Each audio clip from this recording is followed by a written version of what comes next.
Lirelei moved through the tall trees like a shadow. Her feet made no sound on the forest floor. Next to her, Fenris walked quietly too.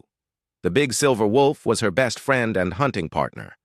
They had been together for 7 years now. The forest of Sylvhaven was peaceful today.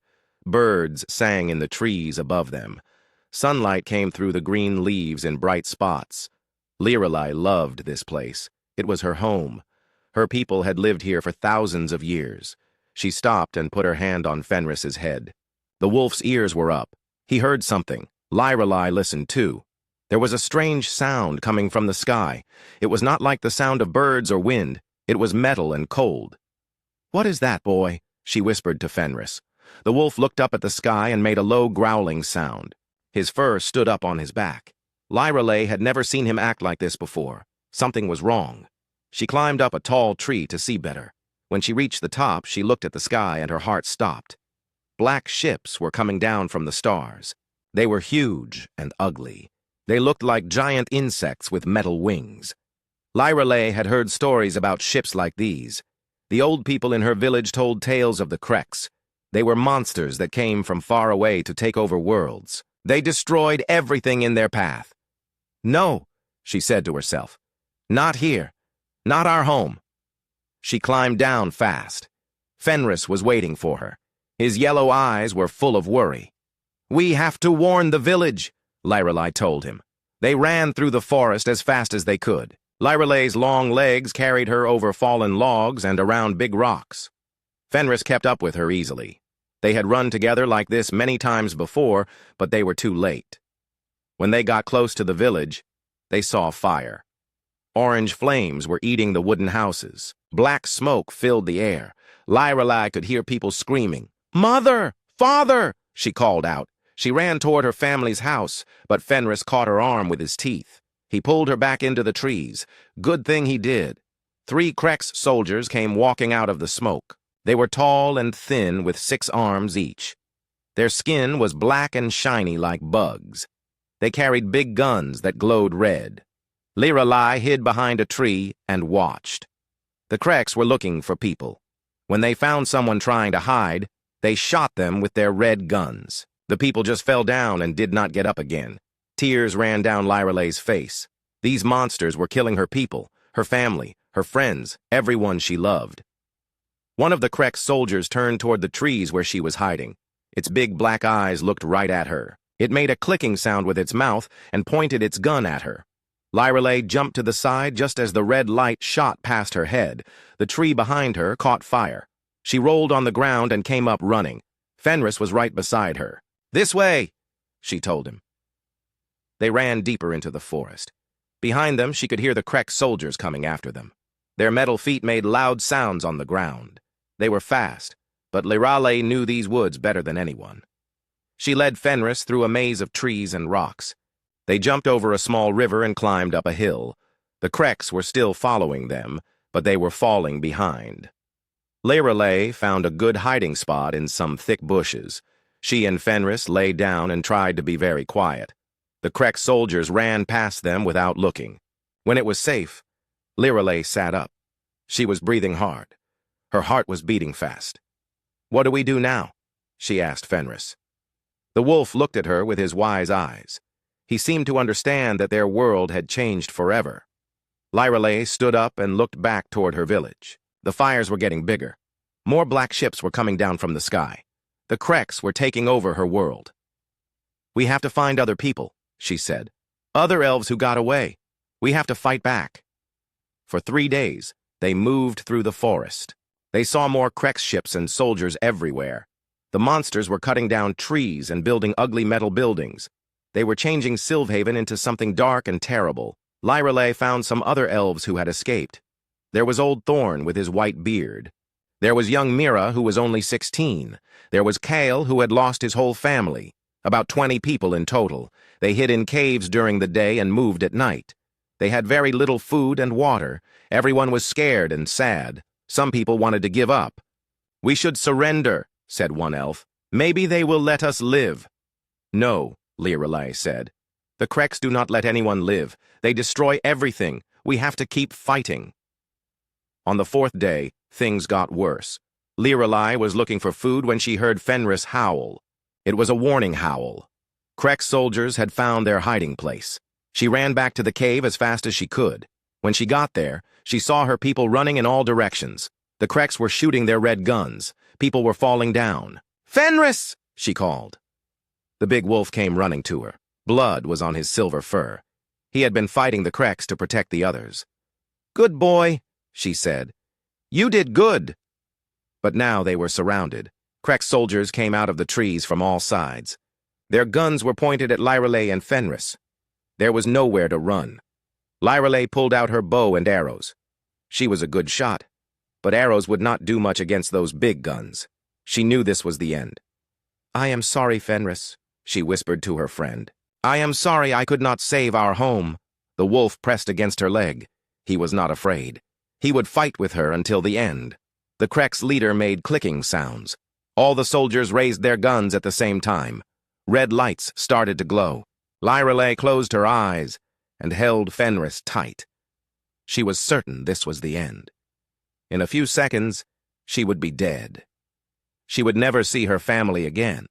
She would never see her beautiful forest again. But then something amazing happened. The sky above them filled with light, but it was not red light like the Krex guns. It was white and blue and bright. It looked like falling stars. The Krex soldiers looked up in surprise. They started making loud clicking sounds. They seemed afraid. Then Lirelai heard a new sound. It was not like the cold metal sound of Krex ships. This sound was different, warmer somehow. Something was coming down from the sky toward them. It was not a Krex ship.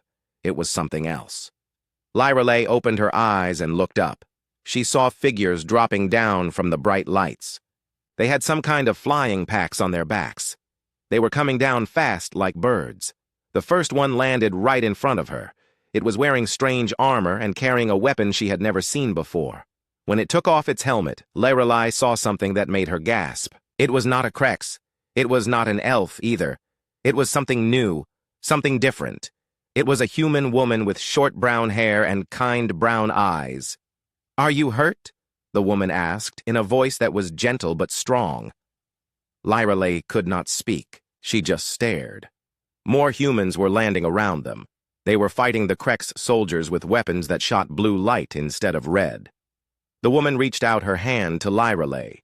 It was a warm hand, a hand that offered help instead of hurt. "My name is Maya," the woman said. "We are here to help you." For the first time in days, Lirelai felt something she thought she had lost forever. She felt hope. Lirelai took Maya's hand and let the human woman help her stand up. Around them, the battle was ending. The Krex soldiers were running away or lying still on the ground. The humans had won the fight quickly. "Thank you," Lirelai said. Her voice was quiet and full of surprise. Maya smiled at her. "You are safe now. We got your people's distress call." "Distress call?" Lirelai did not understand. "We did not send any call." "Someone did," Maya said. "That is how we found you." More humans came over to them. They were checking on the other elves who had been hiding in the cave. One human woman with red hair was helping Old Thorn sit up. Another human man was giving water to young Mira. Lirelai watched them with wonder. These strange people had come from the stars to help, just like in the old stories her grandmother used to tell. "Who are you?" she asked Maya. "I am Commander Maya Rodriguez," the woman said. "This is my team. We are from Earth." Lirelai had heard that name before. Earth, the homeworld of humans. Some elves said humans were dangerous. Others said they were friends. Lirelai had never known which stories to believe. "Why did you help us?" she asked. Before Maya could answer, something amazing happened. The air near them started to shimmer like water. Then a new person appeared out of nowhere. She was tall and thin with skin that looked like crystal. Her eyes were silver and seemed to glow. Fenris growled low in his throat. He had never seen anything like this before. "It is okay, boy," Lirelai told him. But she was not sure if it really was okay. "This is Zara," Maya said. "She is our friend. She helped us find you." The crystal woman named Zara looked at Lirelai with those strange silver eyes. When she spoke, her voice sounded like music. "I am sorry for your loss," Zara said. I felt your pain from very far away. That is why we came." "You felt my pain?" Lyrelay asked. "My people can feel the emotions of others," Zara explained. "When the Kreks attacked your world, I felt the fear and sadness of your people. It was very strong." Lyrelay did not understand how that was possible, but she believed Zara. There was something honest about the Crystal Woman. "We need to get you all to safety," Maya said. "There are more Kreks coming." As if her words had made it happen, they heard the sound of Kreks ships in the distance. The metal buzzing was getting louder. "Where can we go?" Lyrelay asked. "They are everywhere." "We know a place," Maya said. "But you have to trust us." Lyrelay looked at her people. They were tired and scared and hurt. Old Thorn had a cut on his arm. Young Mira was crying quietly. They needed help badly. "We will come with you," Lyrelay decided. Maya nodded. She spoke into a small device on her wrist.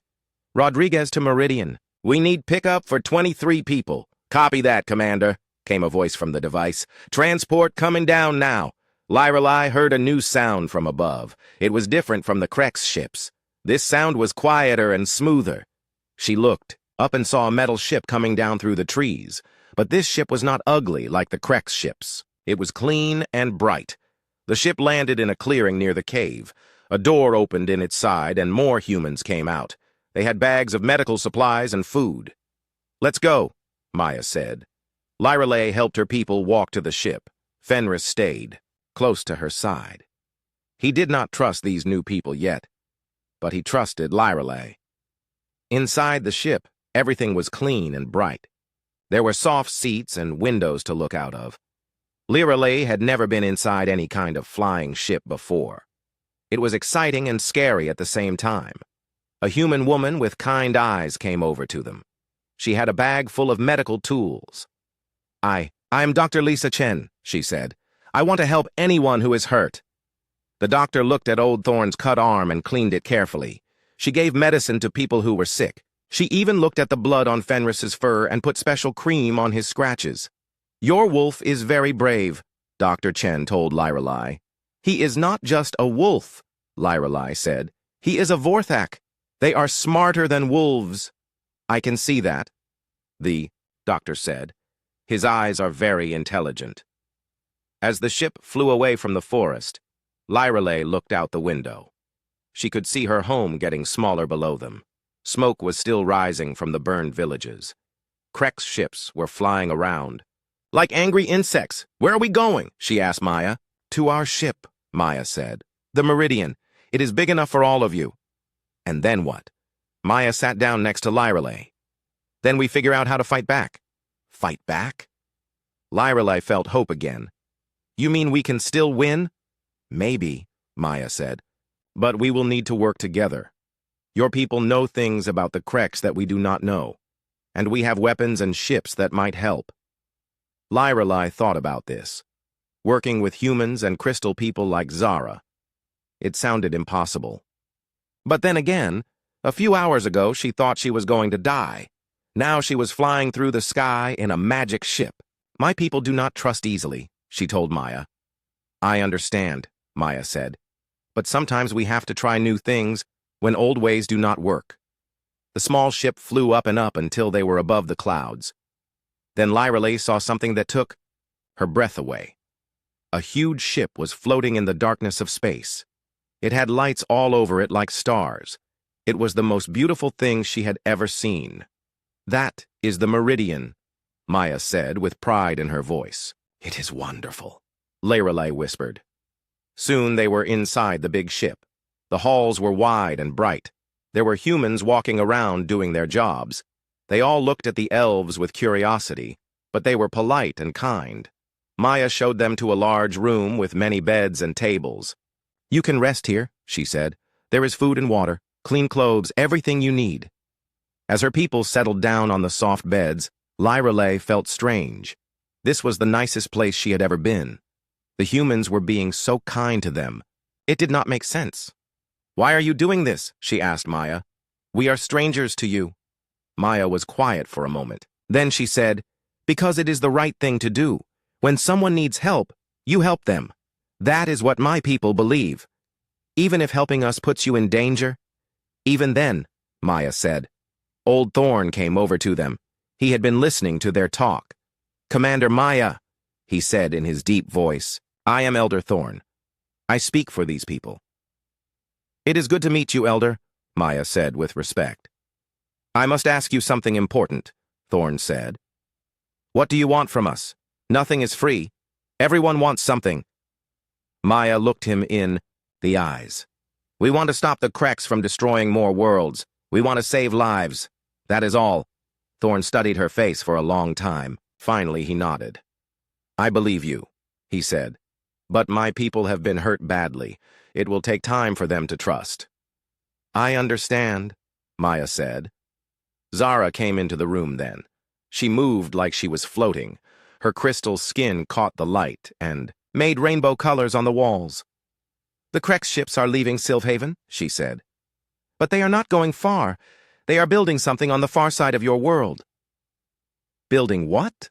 Lyrelai asked. A base, Zara said. A place to gather their forces before they attack the next world. What is the next world? Thorn asked. Zara looked sad. My home world. Kithara. The Kreks attacked us 6 months ago. My sister and I escaped, but many of our people are still prisoners. Lyrelai felt sorry for Zara. She knew what it was like to lose your home. And after that? She asked. Earth, Maya said quietly. The Kreks are coming for Earth next. The room became very quiet. Everyone was thinking about what this meant. So we all have the same enemy, Lyrelai said. Yes, Maya said. The Kreks want to destroy everything we love. But if we work together, maybe we can stop them. Lyrelai looked around the room. She saw her people resting on the soft beds. She saw humans bringing them food and medicine. She saw Zara standing quietly, her silver, eyes full of hope and sadness. These were strange times. Elves and humans and crystal people working together, it seemed impossible. But maybe impossible things were the only things that could save them now. What do you need us to do? She asked Maya. Maya smiled. First, you need to rest and eat and get strong again. Then you can teach us about the Kreks, and we can teach you about our weapons and ships. And then we make a plan to take back your world. Fenris came over and put his big head on Lyrelai's lap. She scratched behind his ears and thought about everything that had happened. This morning she had been a simple forest ranger. Now she was on a spaceship with aliens, planning to fight a war against monsters from the stars. It was scary and exciting and hopeful all at the same time. Okay, she said to Maya. We will try. That is all anyone can do, Maya said. Try. Outside, the windows of the ship, the stars were shining bright in the darkness. Somewhere out there, the Kreks were making their evil plans. But here in this room, 3 different kinds of people were coming together to fight back. Maybe it would work. Maybe it would not. But at least they would not give up without a fight. 2 weeks had passed since Lyrelai first stepped onto the Meridian. Living on a spaceship was very different from living in the forest. Everything was made of metal and lights. The air came from machines instead of trees. It felt strange, but she was learning to like it. Fenris had learned too. The big Vorthak could walk through the ship's halls without bumping into things. He even learned to ride in the moving platforms that went between floors. The human crew members liked him. They would pet his silver fur and give him treats. He is becoming famous, Maya told Lyrelai one morning. They were in the ship's gym, where Lyrelai was learning to use human weapons. Famous? Lyrelai asked. She was holding a strange gun that shot blue light instead of bullets. Everyone knows about the brave wolf who fought the Kreks, Maya said. Some of the crew want to make a movie about him. Lyrelai did not know what a movie was, but it sounded nice. She aimed the light gun at a target and pulled the trigger. Blue energy hit the center perfectly. Good shot, Maya said. You are learning. Fast. Elves have good eyes, Lyrelai said, but I still like my bow better. We can work with that, Maya said. Our engineers made something special for you. She brought out a bow that looked like Lyrelai's old one, but it was made of human metal and had small lights on it. Try it, Maya said. Lyrelai picked up the bow. It felt perfect in her hands, light and strong at the same time. She put an arrow on the string and aimed at a target far away. When she let go, the arrow flew faster than any arrow she had ever shot. It hit the target so hard it went right through. "How?" she asked. "The bow uses magnetic fields to make arrows go faster," Maya explained. "And the arrows have small explosives in them." Lorelei shot more arrows. Each one hit exactly where she aimed. This was an amazing weapon. "Thank you," she said to Maya. "This is wonderful. You are welcome. We want you to have the best tools for fighting." They walked to the ship's main room where many people were working. Humans sat at glowing screens. Zara stood in the center with her eyes closed, her crystal skin glowing softly. "What is she doing?" Lorelei asked. "Listening," Maya said. "She can hear thoughts and feelings from very far away. She is trying to find other people who escaped from Krek's attacks." Just then, Zara opened her silver eyes. She looked excited and worried at the same time. "I found something," she said. "There are Krek's ships near Earth. Many ships." Maya's face went pale. "How many?" "More than 100, Zara said.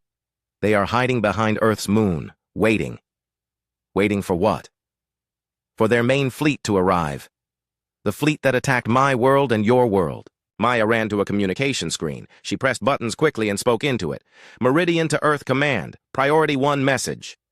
A woman's face appeared on the screen. She had short gray hair and serious eyes. "Commander Rodriguez," the woman said. "What is your status?" "Admiral Park, we have urgent intelligence," Maya said. "The Kreks are massing near Earth, at least 100 ships." Admiral Park's eyes went wide. "Are you certain?" "Our Catherian ally confirmed it. They are waiting for reinforcements." "How long do we have?" Zara stepped forward. 3 days, maybe 4. When their main fleet arrives, they will attack." Admiral Park was quiet for a moment. Then she said, "Rodriguez, I am ordering you to return to Earth immediately.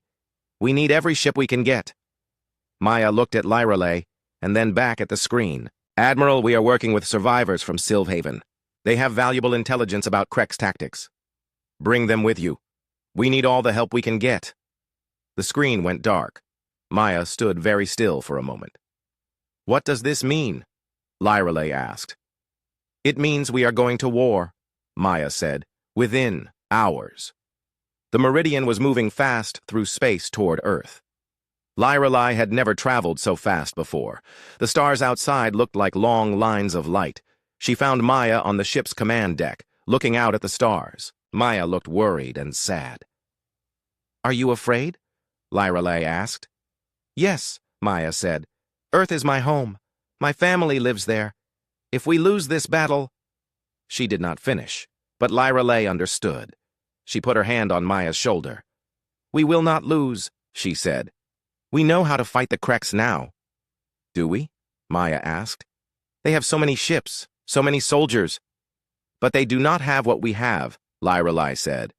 "What do we have?" "Each other.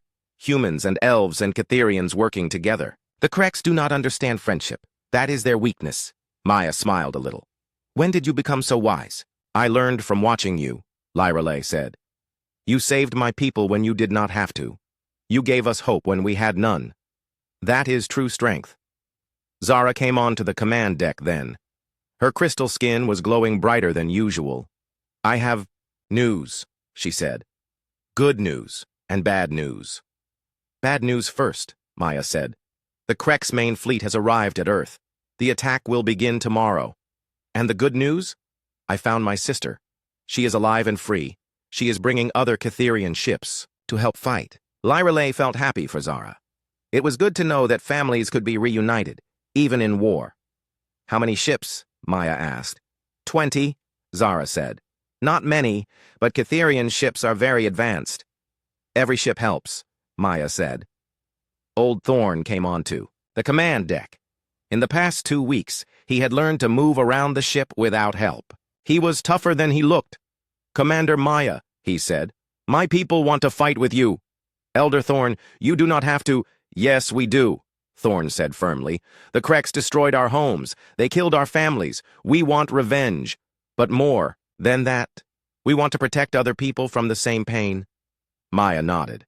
"What can your people do?" "We know how Krek's ships are built," Thorn said. "We know their weak spots. Young Mira is very good with computers. She can help break into their systems. That would be very helpful, Maya said. Lyrelei felt proud of her people. They were scared, but they were brave too. The ship's computer made a sound. Approaching Earth system, it announced. Everyone looked out the big window. In the distance, they could see a blue and green planet with white clouds.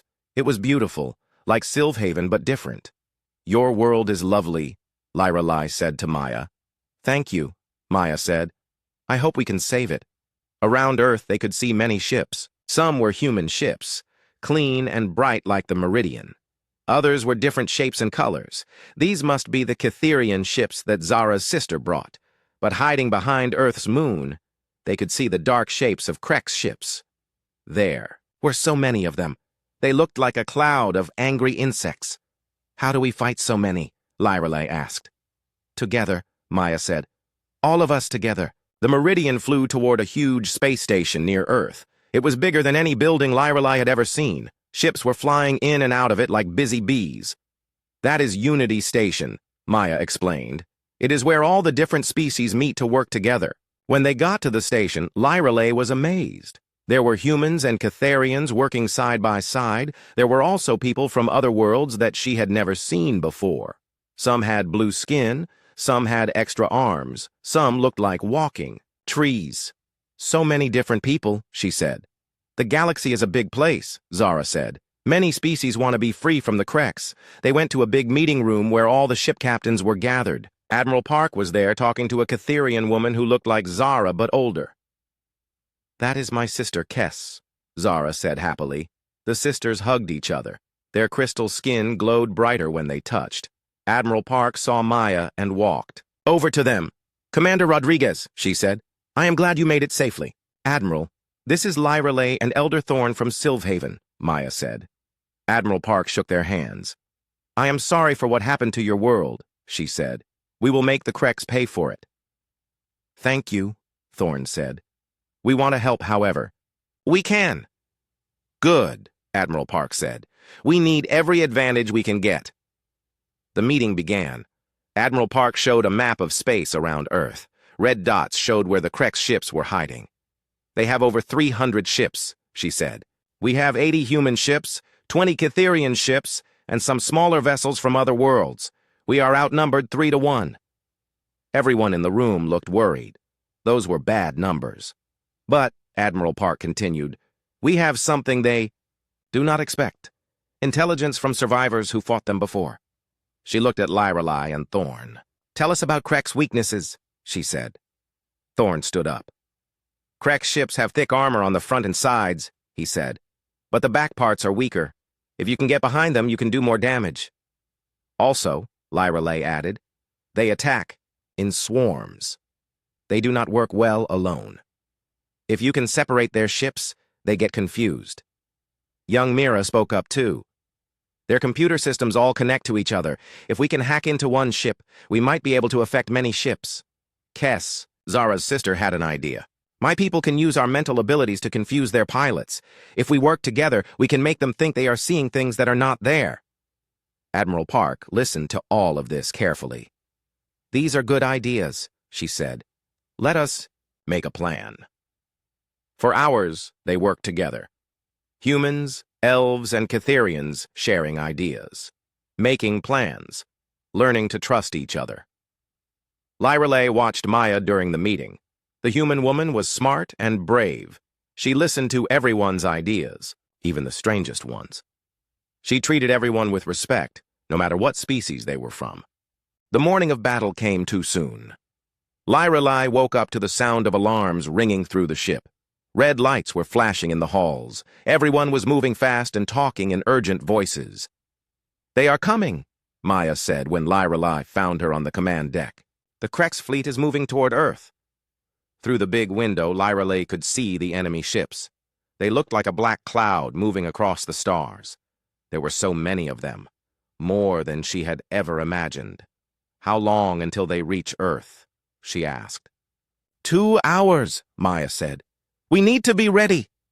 Zara was standing at her station, her crystal skin glowing bright with concentration. I can feel their hatred, she said. They want to destroy everything beautiful in this system. Not if we can help it, Maya said firmly. Admiral Park's voice came over the ship's communication system.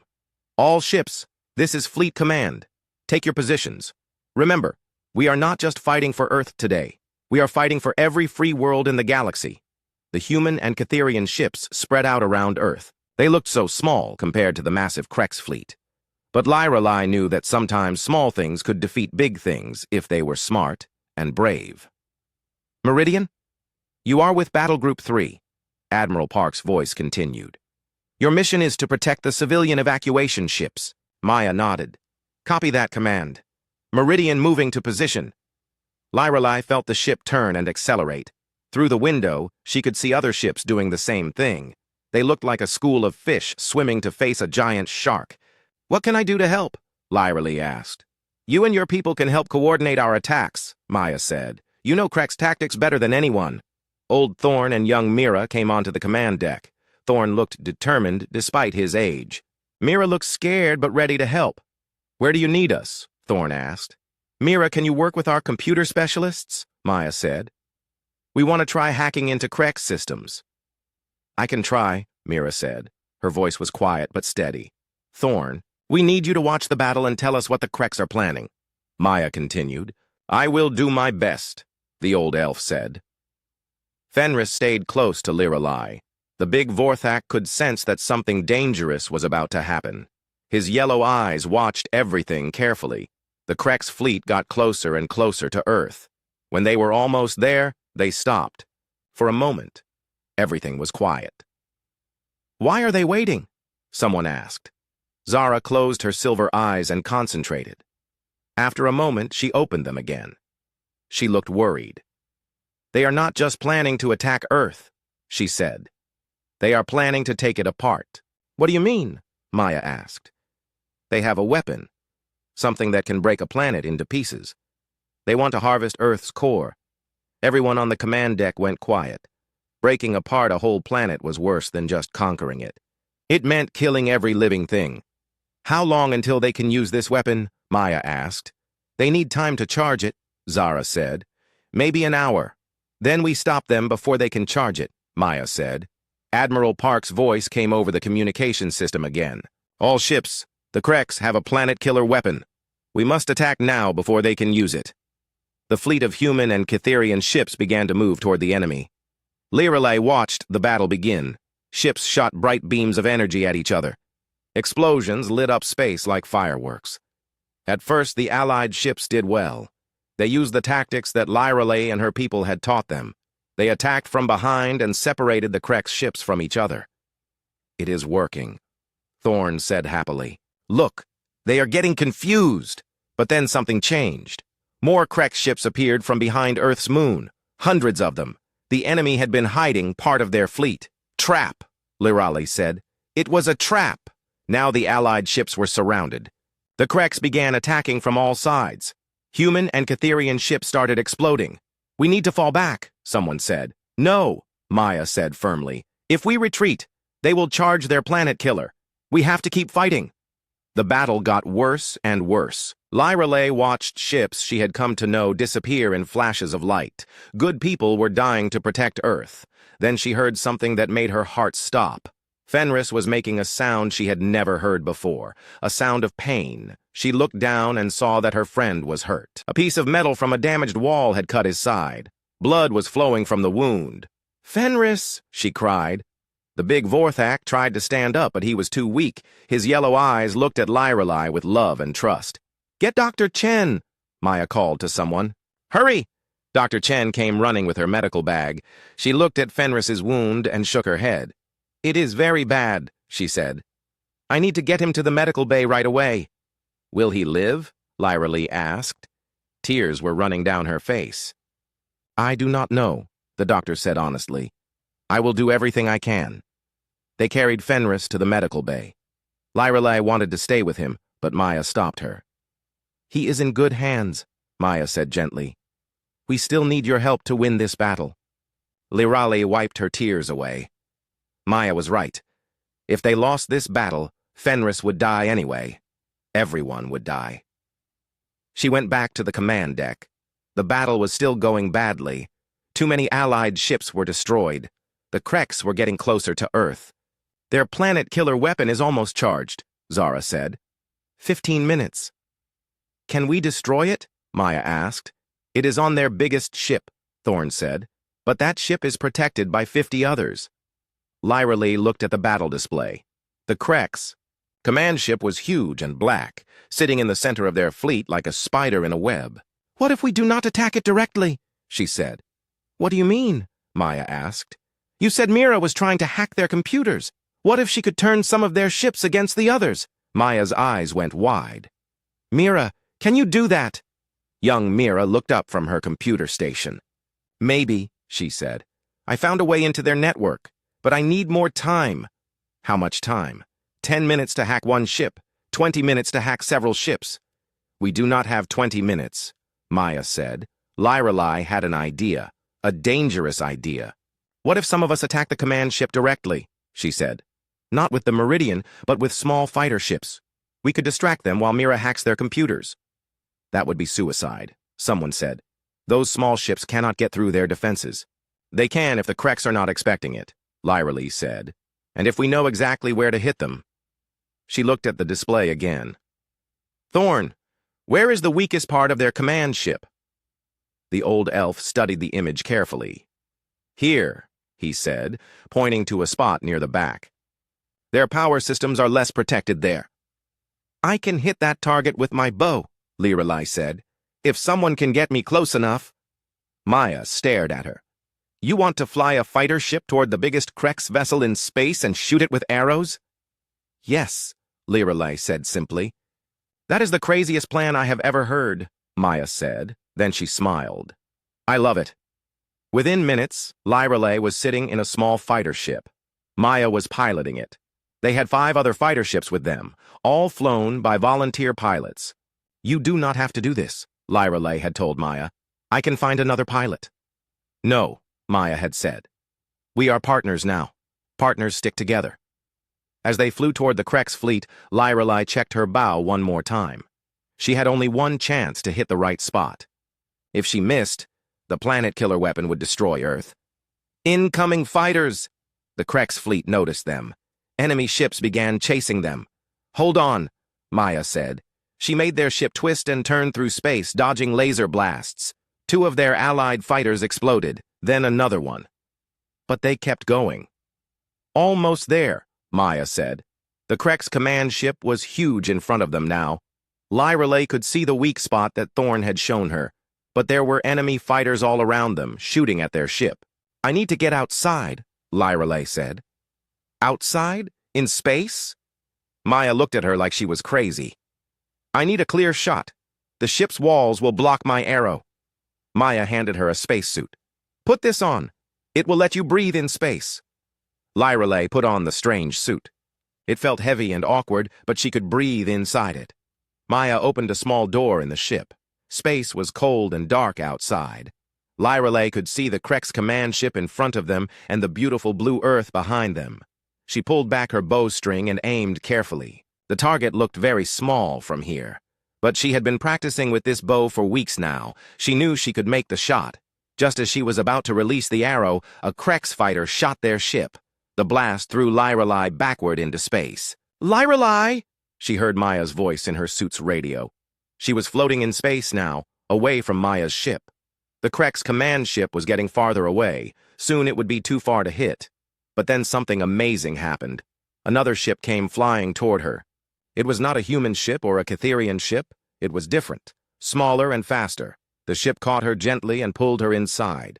When the door closed, she took off her helmet and saw who had saved her. It was Dr. Chen, flying a medical rescue ship. "I heard what you were trying to do," the doctor said. "I thought you might need help." "Can you get me close to that command ship?" Lyra Lee asked. "Hold on," Dr. Chen said. The medical ship was fast and small. It could go places that bigger ships could not go. Dr. Chen flew it. 3 days passed before Fenris opened his yellow eyes. Lyra Lee was sleeping in a chair next to his bed when she heard him make a soft sound. She woke up immediately. "Fenris?" she whispered.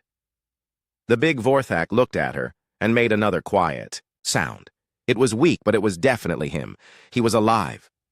"Dr. Chen!" Lyrelay called. "He is awake!"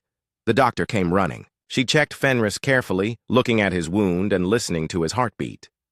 "This is amazing," she said with a big smile. "Yesterday I thought we might lose him, but look at him now." Fenris tried to sit up, but he was still too weak. Lyrelay petted his silver fur gently. "Stay still, boy," she said. "You need to rest and get strong again."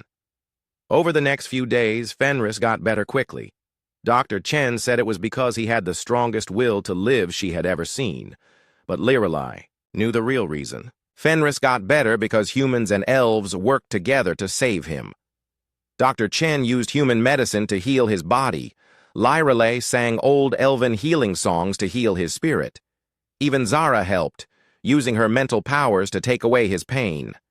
"This is what we can do when we work together," Maya said, watching Fenris walk around the medical bay. Amazing things. When Fenris was strong enough, they had a big celebration on the ship. Everyone came to see the brave Vorthok, who had survived the battle for Earth. Human crew members brought him special food. Catherian visitors touched his fur gently with their crystal fingers. Fenris seemed to understand that he was famous now. He held his head high and wagged his tail proudly. "I think he likes being a hero," Maya said to Lyrelay. "He always was a hero," Lyrelay replied. "Now everyone else knows it too." A week after the battle, Admiral Park called Maya to her office. Lyrelay went with her, along with Zara and Elder Thorn. "I have news," Admiral Park said. "Good news and important news." "What is the good news?" Maya asked. "The Kreks are retreating from this part of the galaxy. Our victory at Earth scared them. They did not expect 3 different species to work together so well." "And the important news? We need to make sure this cooperation continues. I am creating a new organization, the Galactic Defense Alliance. It will include humans, Catherians, elves, and any other species that wants to join." She looked at each of them. "I want all of you to help lead this alliance." "Me?" Lyrelay asked, surprised. "You," Admiral Park said firmly. "You showed incredible courage in the battle. And more importantly, you understand how to bring different people together." "But I am just a forest ranger," Lyrelay said. "You were a forest ranger," Admiral Park corrected. "Now you are something more. You are a bridge between worlds," Maya smiled at Lyrelay. "She is right. You helped save Earth. You helped save all of us." Lyrelay thought about this. A few weeks ago, she had been hiding in caves, certain that her world was ending. Now people were asking her to help protect many worlds. "What would I have to do?" she asked. "Travel to different planets," Admiral Park explained. "Meet with other species. Help them understand that working together makes everyone stronger. And help them learn to fight the Kreks if they come back," Zara added. Lyrelay looked at her friends. Maya, who had risked everything to save strangers. Zara, who had felt the pain of others from across space. Elder Thorn, who had chosen hope over despair. "I will do it," she said, "but only if my friends can help me." "Of course," Admiral Park said. "Maya will command the Alliance fleet. Zara will lead our diplomatic corps. And Elder Thorn will head our intelligence division." Old Thorn smiled. "At my age, I thought I was done having adventures. I am happy to be wrong." Over the next few months, the Galactic Defense Alliance grew quickly. Dozens of worlds joined. Some had been attacked by the Kreks before. Others were afraid they would be attacked in the future. All of them wanted to work together for protection. Lyrelay traveled from world to world on the Meridian. She met people who looked like walking trees, people with blue skin and extra arms, people who lived underwater, and people who could fly, with their own wings. At first, many of these people did not trust each other. They had been enemies for hundreds of years. But Lyrelay told them the story of how elves and humans and Catherians had worked together to defeat the Kreks. She showed them that old enemies could become new friends. Fenris came with her on these trips. The big Vorthak was now completely healthy and stronger than ever. He wore a special collar with a translator device, so he could talk to people from other worlds. Children everywhere loved him. You are a natural diplomat, Maya told Lyreley after a successful meeting with a species called the Thorians. You make everyone feel comfortable. I just remember how scared I was when you first found me, Lyreley said. If someone had been kind to me then, I would have trusted them faster. Zara was working hard too. Her sister Kess had brought more Catherian ships to help patrol space around Earth. Together, they created a network of mental communication that could warn planets if the Kreks were coming. Elder Thorn was busy setting up spy networks and information systems. Young Mira worked with him, using her computer skills to break enemy codes and track dangerous movements in space. But the most important work was happening on Earth itself.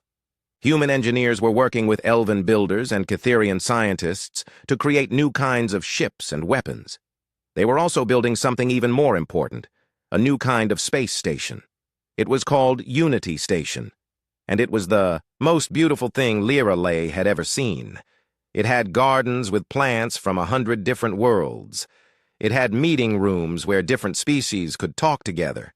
It had laboratories where they could work on new inventions together. Most importantly, it had schools where children from different worlds could learn together. This is the future, Maya said, standing with Lyreley in one of the station's gardens.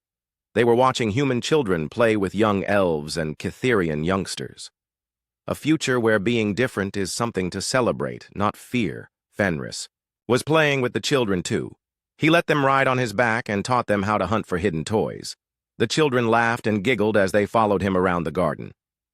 He would have liked this, Lyreley said quietly. Who? Maya asked. My father. He always said that the best way to defeat hatred was with friendship. He would have loved to see all these different people working together. Maya put her arm around Lyreley's shoulders. I think he can see it, and I think he is very proud of you. 6 months after the battle for Earth, they got news that made everyone happy. A group of Kreks ships had appeared near a planet called New Haven. But instead of attacking, they sent a message. We want to surrender, the message said. We want to join your alliance. It turned out that these Kreks had broken free from their hive mind. When the Overmind's command ship was destroyed, some Krek soldiers began thinking for themselves. They realized that what they had been doing was wrong. Can we trust them? Someone asked during a meeting at Unity Station. I think we should try, Lyreley said. Everyone deserves a second chance. Even the Kreks? Another person asked. Especially the Kreks, Lyreley said. If we can turn our enemies into friends, then we really will have peace. It was not easy. Many people were angry at the Kreks for all the destruction they had caused. But slowly, carefully, the Alliance began to accept Kreks refugees who wanted to change their ways. The former Kreks soldiers worked hard to prove they could be trusted. They helped rebuild worlds they had damaged. They shared their knowledge to help make better defenses against the remaining Kreks fleets. 1 year after the battle for Earth, Lyreley stood on the observation deck of Unity Station. Through the big windows, she could see ships from 50 different worlds docked peacefully together. Human ships with their clean lines. Catherian ships that looked like crystal flowers. Elven ships made from living wood. Even a few former Kreks ships, now painted bright colors instead of black. Maya came to stand beside her.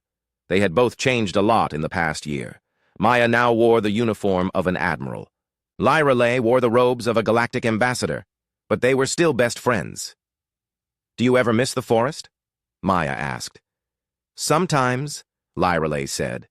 But we are building something even more beautiful here.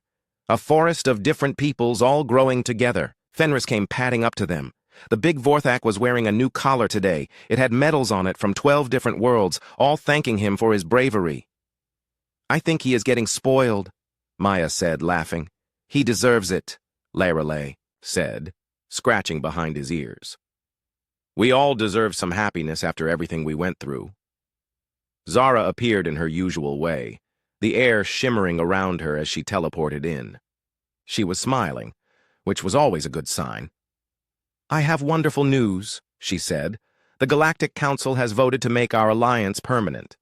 From now on, we will always work together to protect each other. And if the Kreks come back? Lyreley asked. Then we will be ready for them, Maya said confidently. All of us together. That evening, They had another celebration. The Great Hall of Unity Station was filled with people from dozens of worlds.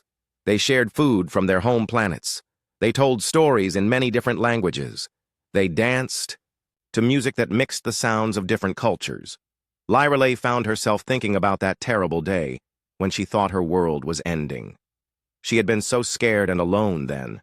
She thought hope was lost forever.